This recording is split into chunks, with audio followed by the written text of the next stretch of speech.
tirsan baarlamaanka Yurub ayaa u codeeyay in la yareeyo qiimaha telefoonka mobilka ee dibadda lagu isticmaalo taasi oo ay u sameeyeen heer aan la dhaafin karin isticmaalka daatada. qorshahan ayaa la filayaa in si buuxda ay u ansixiyaan baarlamaanka Yurub ka hor intaan u codeyn golaha wasiirada ee Yurub.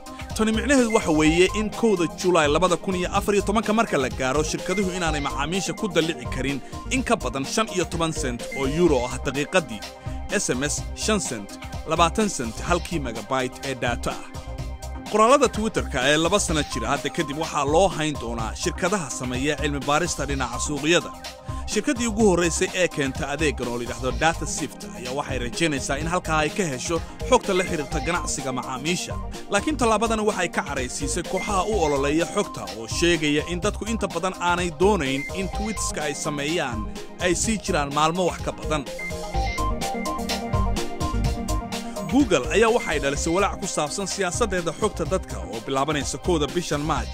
shirkadu waxay sheegtay in isbeddelkan uu midayn doono 60 bogogeeda yaryar ah oo sahal ay ka dhigi doonto in la fahmo. hay'adaha Yurub ee sharciyeeya ayaa doonaya inay sii baaraan. isla mar ahaantaana baaritaan cusub oo Mareykanka laga sameeyay ayaa muujinaya in iyadoo uu sii laabmay xubnaha ilaa markii la bilaabay June Google Plus oo kaliya in uu awooday celcelis ahaan 3.3 daqiiqo bishii, taasi oo aad uga yar 7 daqiiqo iyo barka aanu ku bixino Facebook.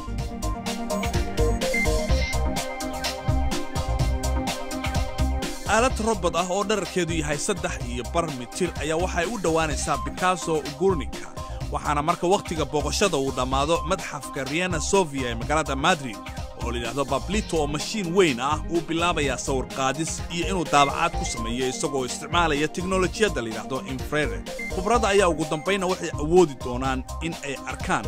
Pablito ayaa waxa uu qaaday sawirro 24,000 oo resolution loo isticmaalay oo looga soo horjeedo dagaalka ilaa bishii June.